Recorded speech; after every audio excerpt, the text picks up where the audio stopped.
This is our council committee meeting, June 21st, 2016. The first item on the agenda is under Fire EMS. Mrs. Skidmore, Mr. Meyer. Take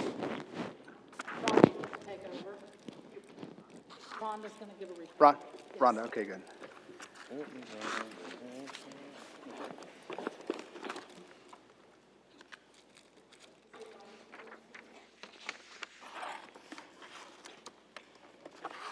Hello. The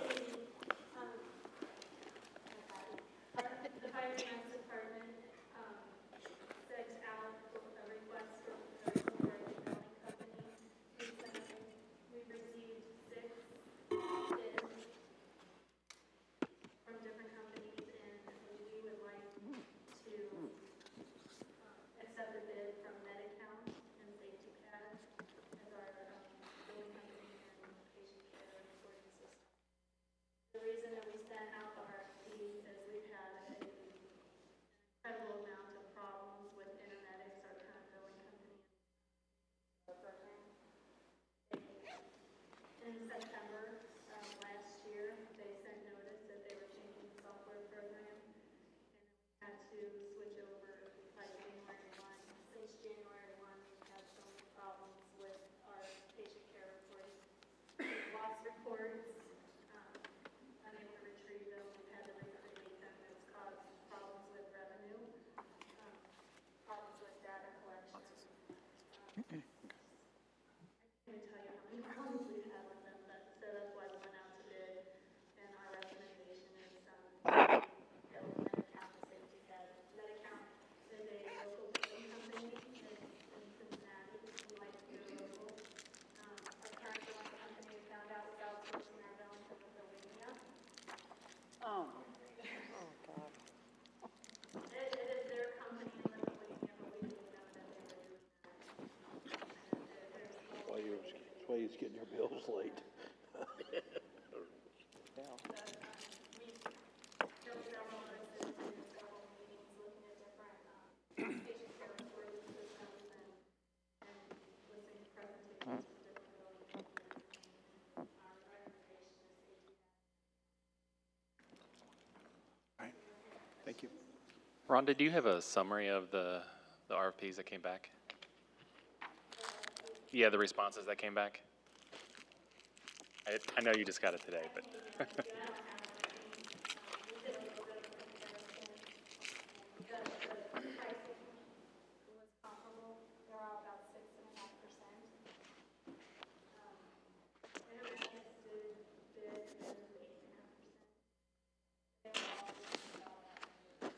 And the other companies, where were they located? Was the only one in Cincinnati?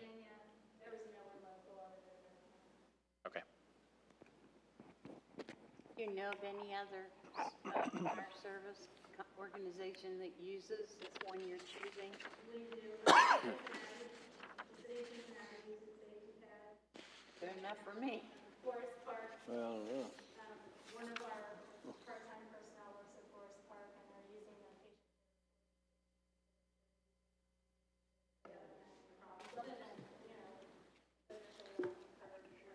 Sure. Here in Kentucky, there are several departments that are moving towards safety. Everybody talk to them.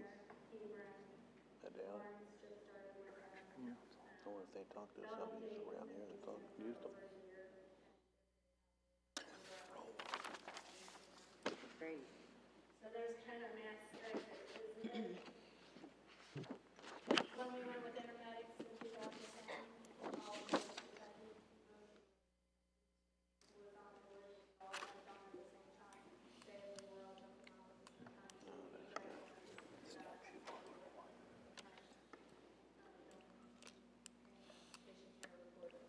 Good. Sounds How long, great. how long a contract is it? Thank you. Or do you have an option? We had an option that they wanted to complete the contract. And the rates are locked in for 3 years? Yes. Sounds good. All right, so would I assume we'd put this on to the agenda for the next council meeting and vote on it then?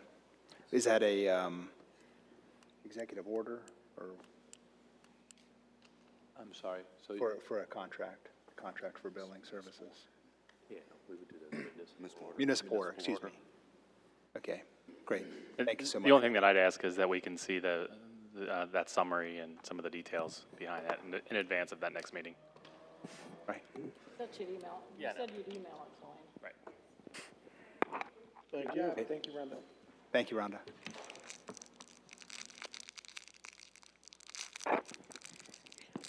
All right, next up, still under your committee, is the facility study.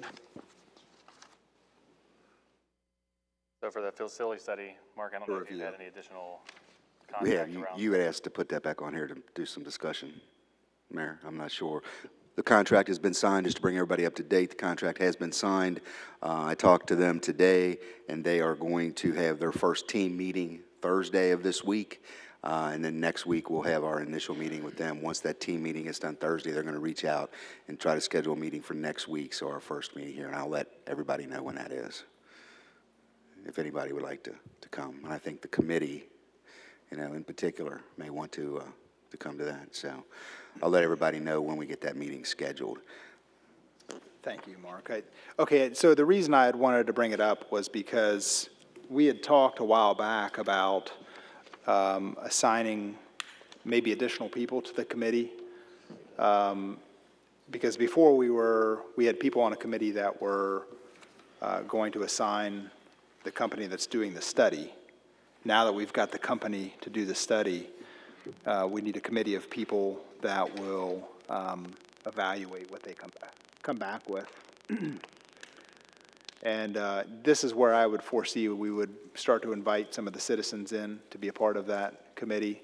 I think we had talked that, and some of the leadership staff from fire, public works, maybe even police, some of the council members, and then also some citizens. Are there anybody else that I'm not thinking of that we should bring into this? I think we had discussed before, you know, not only citizens, but our business community. Yeah. And maybe bringing some of them in when we talk about the long-range planning that we're going to do, so. Yeah, that'd be good. I'd be happy to serve on that committee. Okay, thank you, thank you.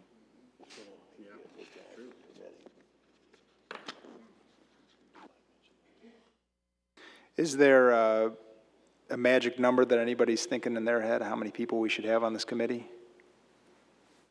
I would typically say the smaller is the better, but Yeah, I would agree with that, Gary. Enough to get the job done and not so many that I you would just have totally just- agree with that. Okay, Use the Maybe, KISS method. maybe two from each entity. so maybe 2 businesses, 2 citizens, 2 council members, and then the leadership team. And of course, Mark. Okay, that sounds good. All right, start putting together a list of people for that. Thank you. Thank you, Mark, for reminding me. The next item on the agenda is under Codes, Building, and Zoning. Mr. Dunhoft, welcome back. Thank you. Mr. Burke. We're going to introduce Mr. Dave Hahn, and he's got some people to introduce, want to talk a little bit. Great, thank you. Thank you. If you remember back at our May committee meeting, we discussed the old church on Narrows Road and requested I had received for approval in that building as opposed to providing with other cities that provided they are adjacent to arterial streets. This not on an arterial street, however, it is on a or on what will be a collective street. Council said that they would still consider that potentially, take it to the next step. We have with us tonight, Mr. and Mrs. Mullins, owners of Middendorf, who are interested. I believe they have the building under contract, zoning, and all that sort of thing. So they're here to talk to you all tonight and explain to you just what they'd like. I don't care, I can't. If to go through the amendment through the planning commission. So we can do that at the July meeting to give authority for the application if council is in favor. And then it would come back to us. Then it would come back to the Okay. council for the final decision. Okay. So Mr. Mullins is here to talk to you all about what you could say. Welcome. As David said, I'm Bill Mullins, my wife Nancy. I've been with the Middendorf Bullock Funeral Homes for the last 17 years. And nearly 10 years ago, Nancy purchased the funeral homes. We knew when we purchased the funeral homes that we had some deficiencies in nice facilities, parking limitations, and things of that nature. I think many funeral homes face that today because families are expecting more of the facility. They want a place for reception and things of that nature. The particular facility that we're in currently, we do not own that property. It is still owned by the Talifero heirs or Tolliver heirs, depending on who you speak. So, we have been searching really for the last several years. I think so, yeah. And we want to stay in our lane with a funeral home and still continue to operate our other locations as well. And we have found the property at the crossings, or corner there of Narrows Road and Bradley. It's a perfect fit for us. So we're coming to council to ask that you would consider, we realize it's the R1C zone. We would like for you to consider making a funeral home a accepted variance in that zoning from a collector road. Okay. And you would be purchasing the property? Okay. We have it under contract currently. We're in due diligence period now. And Dave, are we saying that that would be a principal use or a conditional use? Okay. At the committee meeting, Did he say that? discussed it with the conditional use. Okay. Okay. Okay. Thank you. Anybody have any questions? I have a question for David. How many, I know that Narrows Road, doesn't it dead end down there in front of it dead ends, right? So how many houses or residents are there actually on that street? There is a method that just about that street now, there's subdivisions on it. Right, but where's the entrance to that church? Is it off of Narrows? Narrows on that far side. There's about a dozen houses. I didn't even realize the house was there until we were looking at the site map. And That's a perfect site. all of a sudden, there's a Everything right there. It's a nice building, too. It's in good shape. Yeah, I drove by it, of course, so my there's one across the street. As you go towards the sanitation district, water facility, where it ends, there's a couple of, I believe there's a backyard. They actually, they front towards I just think it's a good, I'm really impressed with it. I think it's a good idea. It's a think good it's a use great for the fit. property.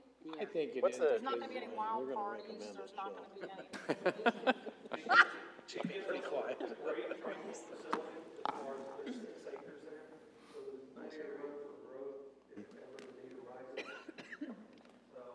And we plan to live on the premises.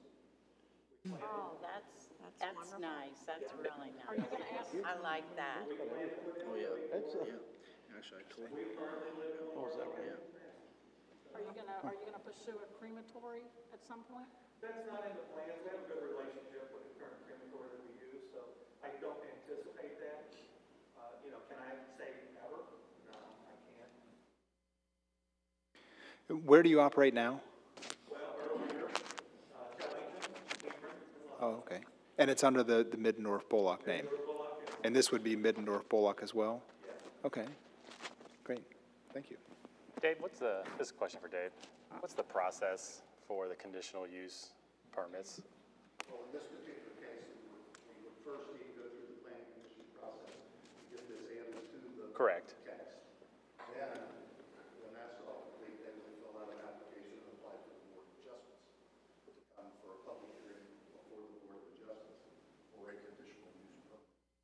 And I guess, how frequently has a conditional use permit been denied? I'm asking the question because we're not just changing it for this particular parcel, we're changing it for the entire R1C zone.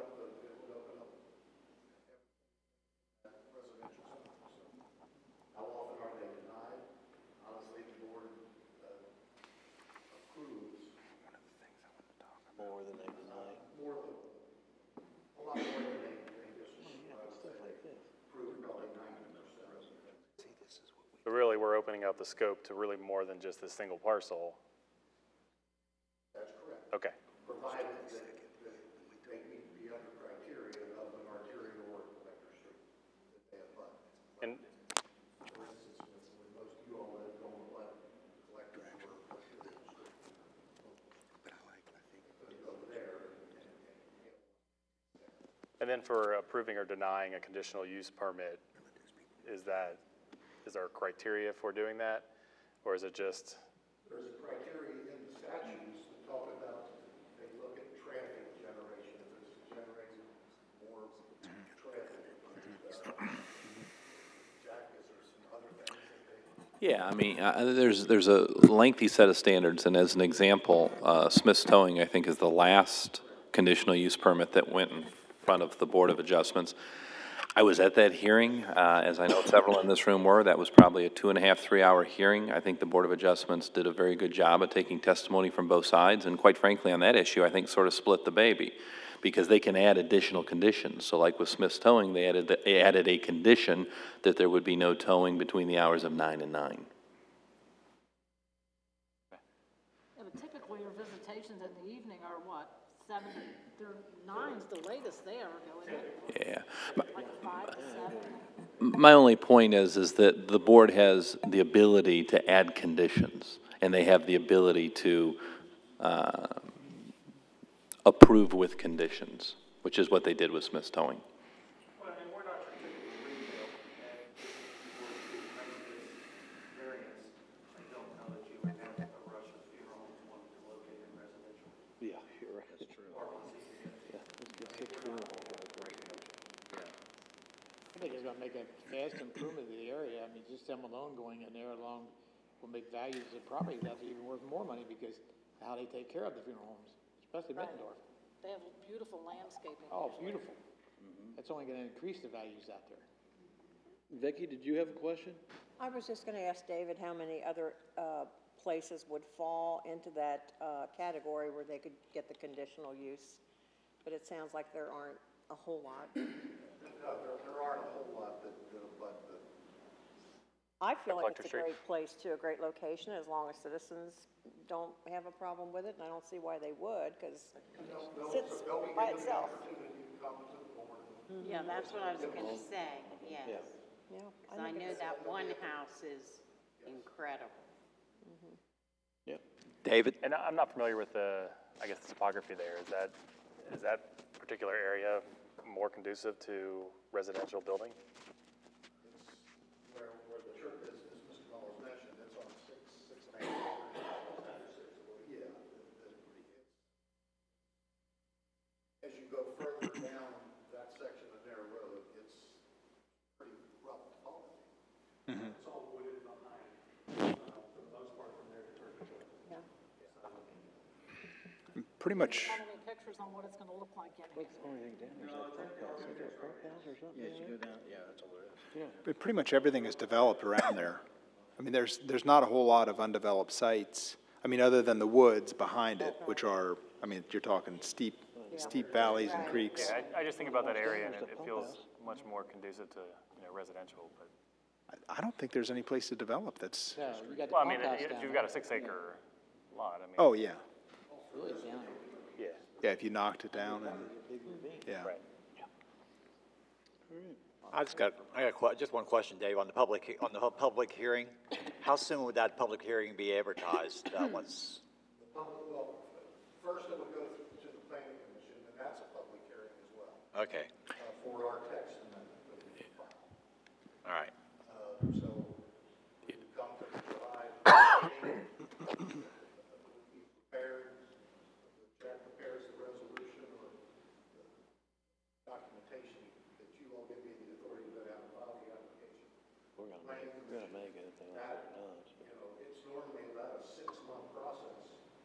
Right. By the time it goes through all the public hearings and back to council for approval. Yeah, I just want to get the citizens saying, well, I never heard about this public hearing before, so just let us know that it's, There'll be ads in the Yeah, so the Planning Commission takes care of notice of a text amendment. The city has absolutely nothing to do with that, and quite frankly, we're litigating that issue right now. But the city does not notice the public hearing for the text amendment. The Planning Commission does that, and that that by statute is notification by publication, which we all can sit here and agree is ridiculous, that putting it in the Cincinnati Enquirer is giving notice to anybody. But that is what the legislature says they have to do. So that's what the Planning Commission does. And then as far as the Board of Adjustments hearing notification and notice, that's a different process where the affected property owners would receive certified mail, and then it would be a part of our regularly scheduled Board of Adjustments hearings. that's what the process was a little bit, so. But then that conditional use permit application for the Board of Adjustments is way down the pipe. So first, you have to do the first, second reading of the text amendment, get that through. After it's approved by Planning Commission, then they would apply for the conditional use permit. Okay, cool. Okay. I don't recall any objections whatsoever from any of the citizens when they built the church. I mean, to me, it's the same. Right, right, and I don't, do you recall I don't recall anybody objecting to the church being there, and so I don't foresee this being an issue at all. I think there's definitely a difference between a church and a funeral home, but, I mean, I don't know. I don't know. That's your opinion. Well, that's true. Less traffic in a funeral home than a church. I think they complement one another. Yeah. All right. Anybody else got anything? All right, well, thank you for coming out. Thanks. Thank you. Appreciate it. Nice to meet Thanks, Dave. All right, the next item on the agenda is under progress and revitalization. Mr. Cahill? Sure, we actually had a request by a citizen to allow, get me this right, domesticated poultry, would that be a good term? No? Yeah. Backyard chickens, hens, specifically hens. So we wanted to bring this back into council to have a discussion and see what our thoughts are. This would be changing current statute for what we allow in the city limits. Yeah, so I know we didn't talk a whole lot about it at the last meeting, but I did want to kind of get the temperature of council on this. You know, my initial response on this would be right now we don't allow livestock of any kind within 500 feet of a property line. And, you know, I think one of the ideas is, well, that's got to be, you've got to have a huge parcel. I mean, it's got to be a farm for that to be allowed. Right. My thought would be that we consider reducing that distance for hens, you know, not roosters, but hens, you know, something that people could look at for raising the hens, collecting the eggs. So, Vicki? I can speak very personally about this issue because I used to raise chickens on a farm. And there is quite a work involved. They're not the cleanest of animals. They do attract other predators. I just think in the city, it's not the place. The other thing to consider is this. Our codes enforcers have to go out and check whether it's a rooster or a hen, okay? And other than people complaining about the crowing, I mean, that could be a problem in the backyard. But no, I foresee other things too besides allowing the hens. And like I said, I loved my chickens, but I just don't think the city is a place. I can see a lot of people having problems with that. And then once you open it up to chickens, now I would like to raise bunnies, okay? And bunnies are the same way. They're messy and, you know, people are not going to take too kindly to that. And then goats, I mean, I can just foresee it opening up a can of worms. Okay. Pandora's box. Look how long it took us to get rid of Dee Dee? the rooster. Yeah, we had a rooster problem. I have to agree Gotta with get rid her. of it. We've dealt with this many a times. We fought it. We've been in USA Today with the rooster. We've denied people up and down Commonwealth Avenue and throughout the city, no chickens, no roosters. Roosters chasing the kids to I'm school. in agreement. We've got an issue up on Dixie Highway right now with something we don't want to deal with. What happens, we'll leave the chickens, or hens, whatever you want to call them. Next thing you know, we're gonna have goats, lamb, everything. It's not gonna stop there. If we open it up for one thing, it's gonna continue to open up for others. I know some other cities are voting on this and going for it, but I'm dead against it. I have been since the get-go, and I do not want to see one next to my house.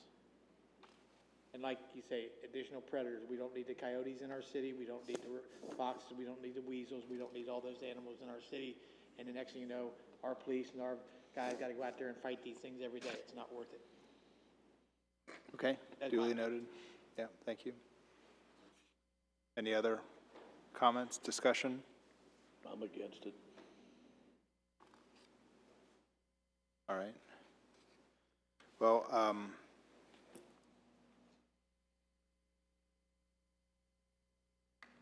I guess I would be open. Ann, did you want to try to respond to any of that? Yeah, if you wouldn't mind, come up to the podium. Just so. How many chickens did you have? About 6, 5. I didn't have a whole lot. I didn't have a whole lot. I think if, you make requirements that, they have to be in backyard or side yard, they have to be fenced in, they have to have adequate housing. Mine were fenced in. Right, okay, and they were all hens. Right, and they weren't close to the house. Right, they were close.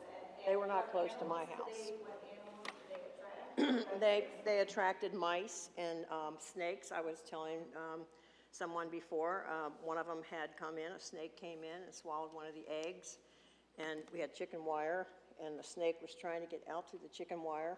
Of course, I'm out in the country now, so I had a shotgun. And I shot a big hole in my fence. Good night. See you, chicken. I had to replace the chicken Maybe we wire. could just allow shotguns too. I would not want them in my backyard in the city because I think that they would create problems. I mean, if you have restrictions to,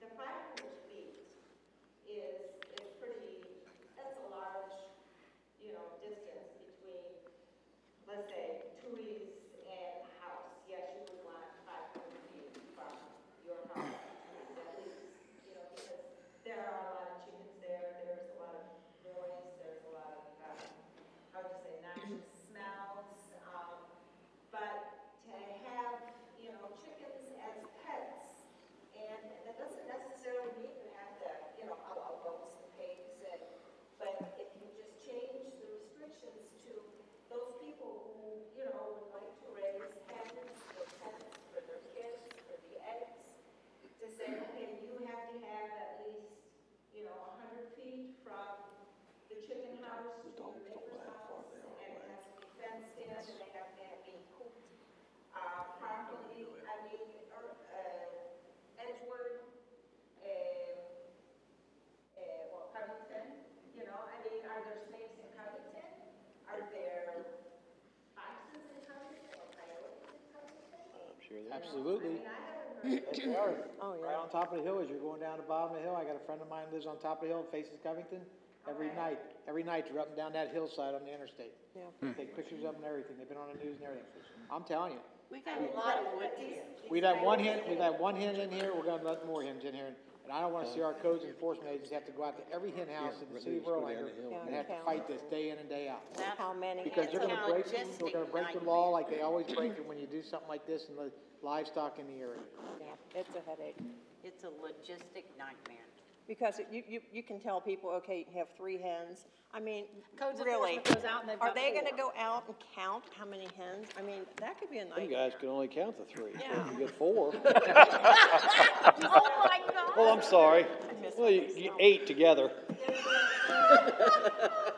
I'm sorry. There are some cities that require you to have a permit for the hens that you have. And you have to bring, you know, you have to, you know, bring proof of how many hens you have, but, you know, yeah, I don't expect somebody to go out there and start counting all your hens. Right. I mean, rooster is definitely, somebody's gonna know if you have a rooster, nobody, you know, who wants to.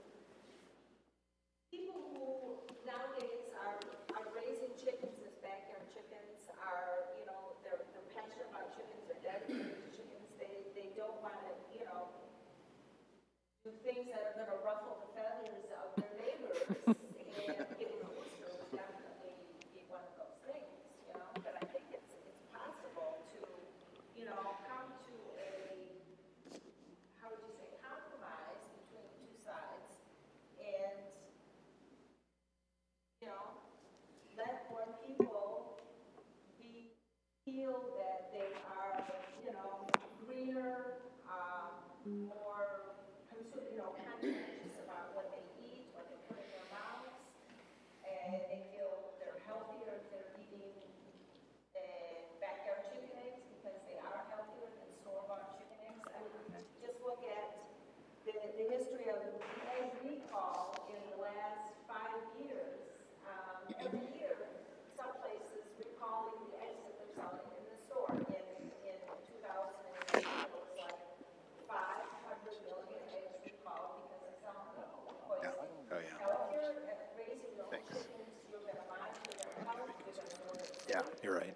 fresh, you're going to know that it's delicious, you're going to know that you can pass on, you know, this desire to your kids or, you know, children that you come in contact, not necessarily the kids, but your neighbor's kids. You know, what little kid doesn't enjoy, you know, feeding bread to a chicken? And they don't have to be afraid of that. Where I live, I walk down the street, there are some dogs, you know, 2 or 3 big dogs, you know, who, they don't attack me, but they will pretty much scare me because, you know, all of a sudden. Sure. These can frighten little kids, but a chicken is a harmless thing. It's not going to, a hen is not going to attack a child. Right. What do you think them dogs are gonna do when they're in the backyard and there's some chickens right there? Dogs are gonna be getting loose. They're gonna bark all day and all night? Well, okay, so I think what I'm hearing from a lot of the members of council is that this may be something that we're not entertaining at this time. You know, I'm in favor. I like the idea. I had chickens when I was growing up as well, and you know, I grew up in Delhi, and a subdivision that's not too different than Erlanger, and we had chickens, and we even had roosters. Well, yeah, we would definitely. We would get raccoons and foxes, and yes, things would come and take them. Yeah, and so you know, I know even if it was allowed in Erlanger, I still wouldn't be allowed to have them where I live because my HOA prohibits it. So I mean, we still have some of those issues as well, but. One of the things that I thought, Your passion. Yeah. And your thought, your thought processes are excellent. And we all need to go greener. Yeah. But you can be at Tuis's in 2 minutes. Well, Get your fresh eggs. Patty, I thought Mark had a really great idea. You know, we are just looking at filling the position of the PR and communications, the position that we've been looking for. We thought this might be a good opportunity to put a survey out to people, either whether it's through social media or Facebook or something like that, or even on the website, and at least start to try to get maybe you know, try to put it out there and see who else might have interest in that. Yeah, okay, so how, I wouldn't know how to do that. How, you know, do you have somebody who can do that, you know? That's the position that we, yeah. So within the next couple months.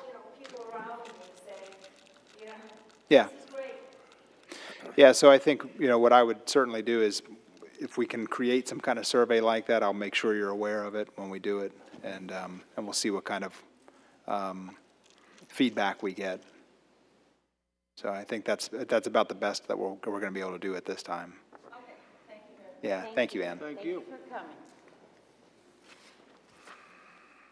All right, the next, okay, I'm sorry, Tom. It's okay, we have rental property ordinance next. This was requested by Councilwoman Pitts. Not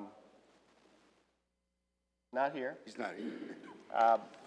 This doesn't have to do with our algorithm, does it? No. Okay. Yeah. That's next. I think we should hold off on We've that. actually even had the first reading of that. We had the first reading of Already had the first reading on ordinance, that so, yeah. ordinance. I'm not sure we had the opportunity for discussion, if there's any more discussion with that. I think it's a solid plan. We want to know who owns the property so we can get in contact with them to prevent any issues. So, anything else you want to do before we do a second reading? Next. I'm good with it. Mike? I'm good with it also. We need all the information we can get. Great idea. Yeah. Okay. And I think it meets what we decided was any concerns that have been raised with the latest lawsuit, too. Mr. Gatlin, number 3 is you, the purchasing some blighted properties. I'm going to punt to the end because it ties more into a broader discussion regarding Commonwealth, and I'll defer to Mark. Yeah, Mr. Blankenship, is it okay to push these two together? Or did you want to specifically talk about Commonwealth Avenue? Okay. Right. So I know Mr. Francis is here tonight, and, you know, at the last meeting, he came and is upset about some of the things that are going on in his neighborhood. But I'd like to recall that we had a special meeting on March 22nd. And a lot of people in council were here that night. And we talked about just these things and whether or not we wanted to do certain things with blighted properties. We made a presentation about, David and I had gone to Frankfurt. We had found out about the grants in Frankfurt, the rehabilitation grants to do. We made that presentation. Council did not give us any instructions to go forward with that or even express really any interest in doing that, because on our end, then again, it's going to cost money to do that. And we made the statement that night that during all of this, okay, that, you know, citations do not solve our problem. And there were comments made that night, well, we need to be sterner on that. Well, we can be sterner. And the mayor has gotten some packets here, and we've got the whole foreclosure list of what our attorneys have been working on.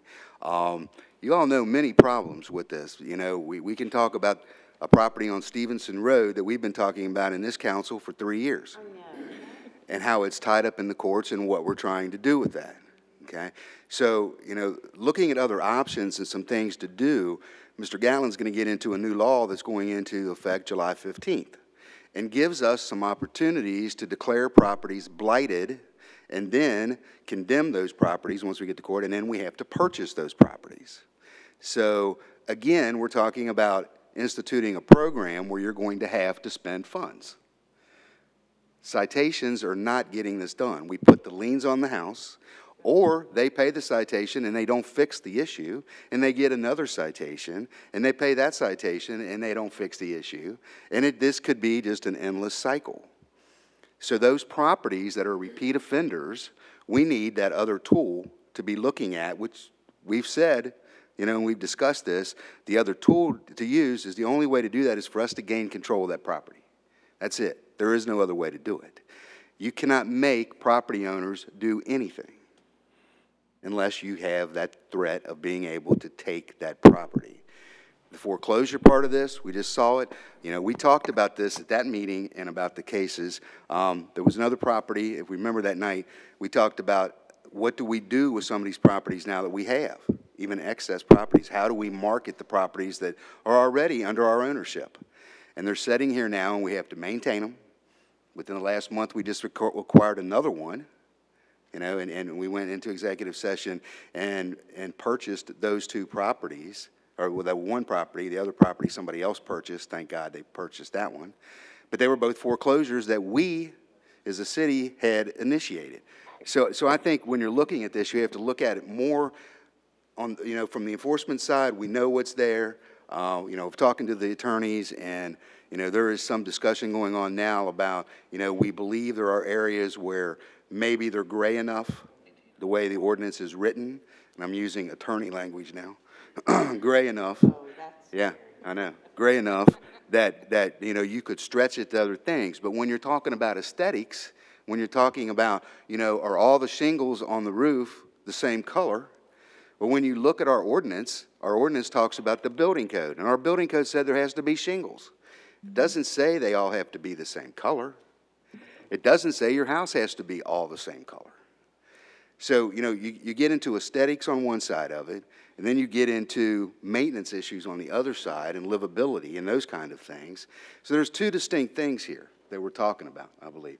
And you know, when you're talking about it being a nuisance to the neighbors, if that property is creating that nuisance and devaluing the property, well, that's pretty much blighted property, if in fact you can prove that.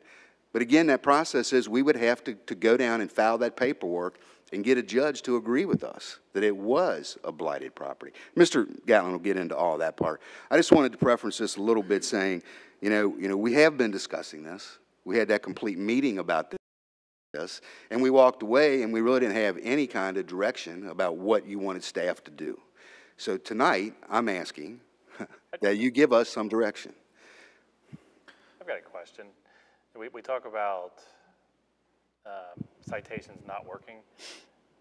How often do we cite where there's an issue and it actually gets remedied? Because I'm only counting 25 outstanding items here right now. But if you're looking at that list that I've attached to that file, okay, that list is not a complete list.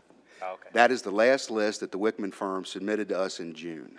I can tell you, I think they're on that list, 20-some. Oh, yeah. No, the other one, I found another one. 20-some on that one, Mr. Yeah. Meyer? 37 They're, items. they're over 100. There are over 100 that are in their office right now for those collections. The codes officers are here tonight.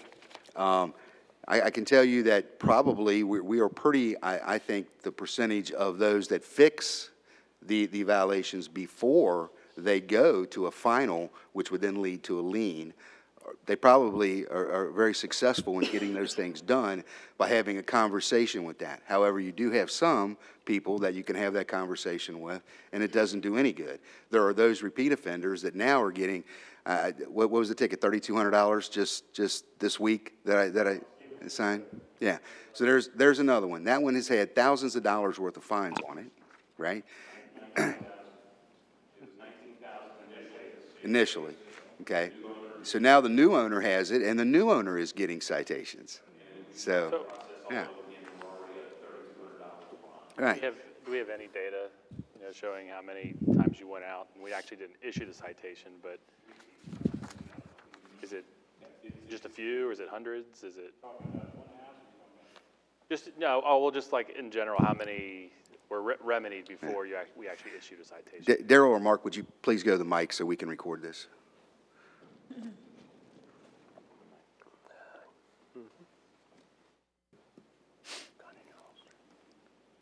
So that flow sheet, so this might help you just a little bit. On that flow sheet that you've got in front of you, okay, this is the flow of what the codes enforcement looks like, okay? So the green starting out, all right, is the initial complaint is received, whether it's received from somebody calling us, whether it is somebody that staff has seen, whether they observe it themselves, it's not. So if in fact that happens, they open a call in what is now our computer-aided dispatch system, okay? So that computer-aided dispatch system then now creates that call, all right? If, in fact, they respond to that and it's unfounded, which there are several that are, okay, they just close the call out, it's over, and it's done, okay? But it goes in there as a codes enforcement. So you're asking about data. So we could run these reports, okay, out of that system, all right? But you go down, if a violation is found, they issue a citation giving that property owner 8 days to remediate that issue. If within that 8 days it's fixed, okay, that first offense, if it's a first offense, all right, then that ticket is voided and that case is closed, okay?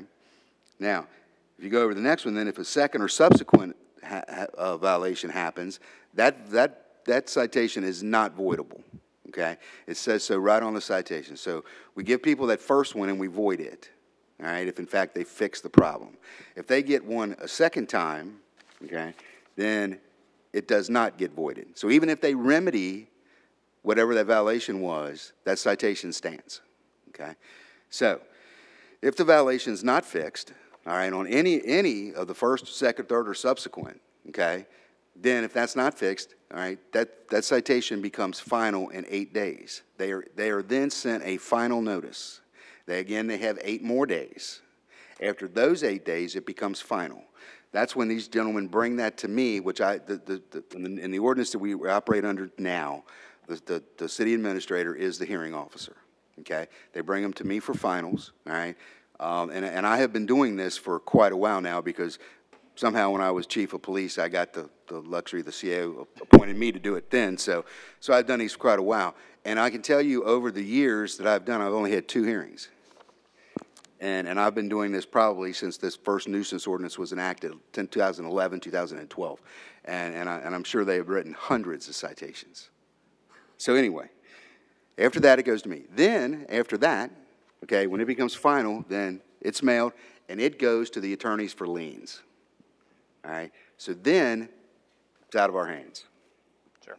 So that is the report that the Wickman firm is submitting on a monthly basis. However, I can say that they're all not in there. The other ones are. And just for clarification, it says on this sheet that it's referred to the city attorney. That's not accurate. No. By contract with this council, that's the Wickman firm, and actually in my contract, it forbids me from dealing with code enforcement. So I just want that clear that that's. Right. So it's Frank and Kim that receive these referrals. My question was really, around those numbers that are actually getting fixed. So if we're issuing, we've got, 100 complaints and, 90 of them got fixed. I don't know what the numbers are. I'm just, guessing. Probably guessing on the tickets we write a year, it's probably only 15-20% maybe don't get fixed initially. Yeah. And probably a small percentage that's bad, but the ones we got are in that small percentage. Right. Real bad. Right. So, So. Because I think about it. I guess in terms of So that's the percentages, question. it sounds like what we have is effective. Yeah. Maybe it's not so, as effective as we want, right. but. So the yeah, question is, and 5% of the during time, that it's conversation, getting I'm sorry, but during that conversation, and I think this is where that direction comes forth, because I've had this conversation with the Wickman firm. Where is it at the point that we decide, okay, enough is enough, and then we move to foreclosure? Folks, we can see we've waited an awful long time on a lot of these, and the 2 that we just did, in June, was it June, Ms. Skidmore, or May or June, we did those. It was June, and it was just a couple weeks ago. So those had thousands of dollars worth of fines, and that we had been working on for years. So, and if you remember, we kind of talked about, where do we go on delinquent taxes? So, some of the properties that we're dealing with today do have delinquent taxes on them. So, when we made this suggestion at that last meeting, when we talked about this, and we made this suggestion, okay, let's look at it in 2 years. After that 2 years, if they're 1 year behind, they become that second year behind, and they get that second notice from the attorney, boom, and that comes like April that next year. So you would actually almost be getting 2.5 years. Our suggestion was that we go ahead and file the lien and start the foreclosure process, because what we're finding is those people are repeat offenders. Again, we didn't get any direction from council about whether you wanted to do that or not. Just what you just said. I Speed like it up, that. The- I wanted get it to hear taken care what of right options. now. So that, I think that's up to you all, and what we decide, and how lenient we want to be, or how strict of the enforcement that we want to be. And we'll do what, staff is here to do that. But we just need some direction about, okay, if we do this, then we need to be able to direct the council attorney, the Wickman firm, to go ahead and do those foreclosures and start doing that process and getting more of them in the system. And that way maybe we don't have the repeat issues that we seem to be dealing with those same ones. What do you guys think? I mean, I agree wholeheartedly. good with that? I mean, We discussed earlier today. a little harder and helps. I mean, there's a house in this city. I've been doing this job part-time since 2005, full-time since 2006. And there is a house on that list that we have been dealing with since I went full-time in 2006. Yeah, it's a waste. That's a waste of time and energy. Right. Absolutely. What is it? It would be the one on Cascade. Yeah. Yeah. the house, we moved the house. Mhm. And there was several times where we had to go with the city crew knock on the door. But, Until one of us shows up. Mhm. Afraid of legal action as far as being but, so that, but this is the issue with that one. So it's not only just as simple as that, okay? If you look on that list, that house is in foreclosure. See that? It's already in foreclosure. The whole thing is the city didn't initiate that foreclosure. The bank initiated that foreclosure. So now we're a third party on that foreclosure. So they have taken the lead to do that. So it has to work through that whole system to go through it. And Mr. Gatlin can yeah. So you know, having this other option with this new law may be good for us to have. Do you want me to go into that? Or Yeah, do you want to talk first? Yeah. Or do you want me to I go wouldn't, yeah, I would like to, I mean, because some of this has been enlightening to me, and I wanted to kind of share my, you know, some of the things I've learned, and I think it could be helpful for everybody in here. I mean, the stuff that you guys see on a daily basis, you know, I think a lot of us aren't necessarily aware. And, you know, I've had some enlightenment, you know, recently here, and I just wanted to kind of share some of this. I mean, first I wanted to say, you know, we had an overwhelming response from citizens and council after our last survey to say that this is one of the top priorities in the city, is taking care of some of these blighted properties. I think Mark has done and code enforcement has done a fantastic job in addressing this to this point. So recently, down in Frankfurt, in the last legislative session, they introduced law that made it possible, and Jack will talk more about this, that would allow the city to move forward with, you know, once it's determined to be blighted property, then we can move forward with taking the property through eminent domain. There's still a lot of issues that are involved with that. That's not a quick process. And we have, then from there, we have to figure out what we're going to do with those properties. So there's a lot there that would need to be sorted out. But really, I think I wanted to kind of walk through an example property. You know, so let's say we have a complaint about a house on Cascade, tall grass, peeling paint, excessive rubbish in the yard. That's not uncommon. I mean, the type of complaint that we'll get. Erlanger sends code enforcement out to the site. They witness it firsthand, issue a citation for $300. Okay, so that's $100 per offense. All first offenses are voided, you know, if it's taken care of. Let's say there's no action taken in 8 days. So then Erlanger Public Works sends a crew to cut the grass and calls a debris removal service. Okay. On an average residence, these services cost the homeowner around $840. So that would be, you know, let's say about $240 for the grass cutting and about $600 for the debris removal. And that depends widely on whatever that debris might be. Okay, so then from there, a letter is sent to the landowner from the hearing officer, informing them that the total spent now is $1,140, and giving them another 8 days to pay the fines, or else a lien is filed. If there's still no response in 8 days, the case is handed to the Wickman and Associates, and from there, legal fees are added. And I was looking through some of my files. It looks like it's about $475 if a lien is filed. So that gets added as well. So now let's say another week goes by. You know, so we've got the 8 days that we waited, and now another week, and we get another complaint of tall grass again.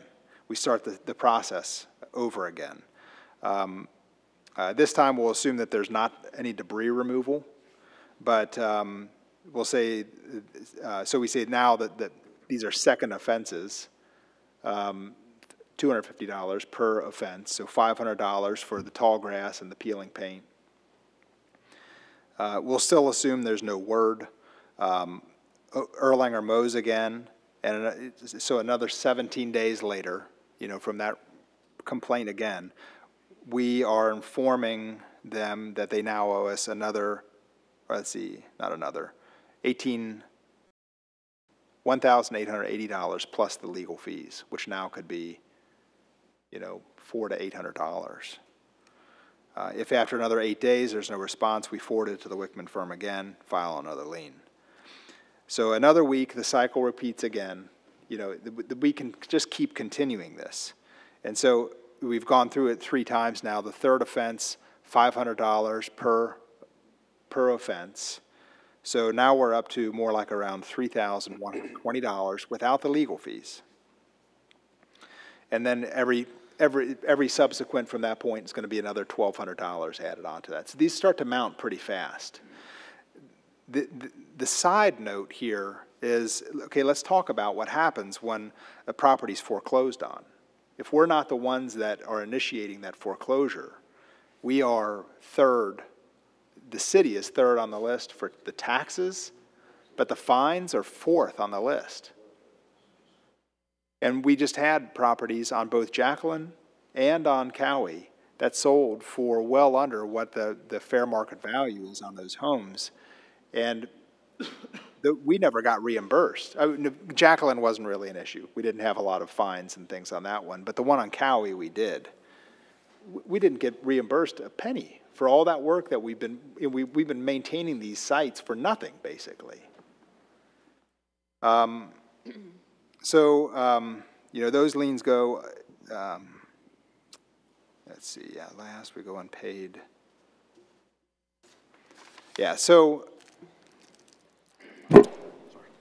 kind of going on what Mark had said, the delinquent taxes, yeah, I think Kevin sounded like he was in agreement as well. We need a way to get out of the cycle. We need a way, we need some rubric from council to be able to say once it hits a certain point, then it's okay to move on to the next step. Keep continuing to do the same thing, and it's not getting any response. We don't have anything that can let us get out of that cycle. Well, the house on Cowie is just ludicrous. Right. That is a danger. Well, the one that we did foreclose on, the one that we still have not. Across the street. The one across the street, we still haven't done anything. Yeah, know. it's Been still more up than there. 5 years. And this It's gonna is, cave in and somebody's gonna be in there. and this is the issue with that one, which this sounds crazy to me, okay? The issue with that one is supposedly we can't find the owner to serve the owner. The sheriff couldn't find the owner to serve the foreclosure papers. So they had to go back to court, and the court had to appoint an attorney.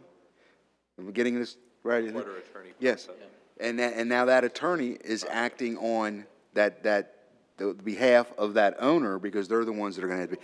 So this is, I mean, it just gets even more convoluted because I agree on 100%. There's no way we couldn't look at that house and look at it and say, okay, that's a blighted property, when it's got holes in the roof like this. So, yeah.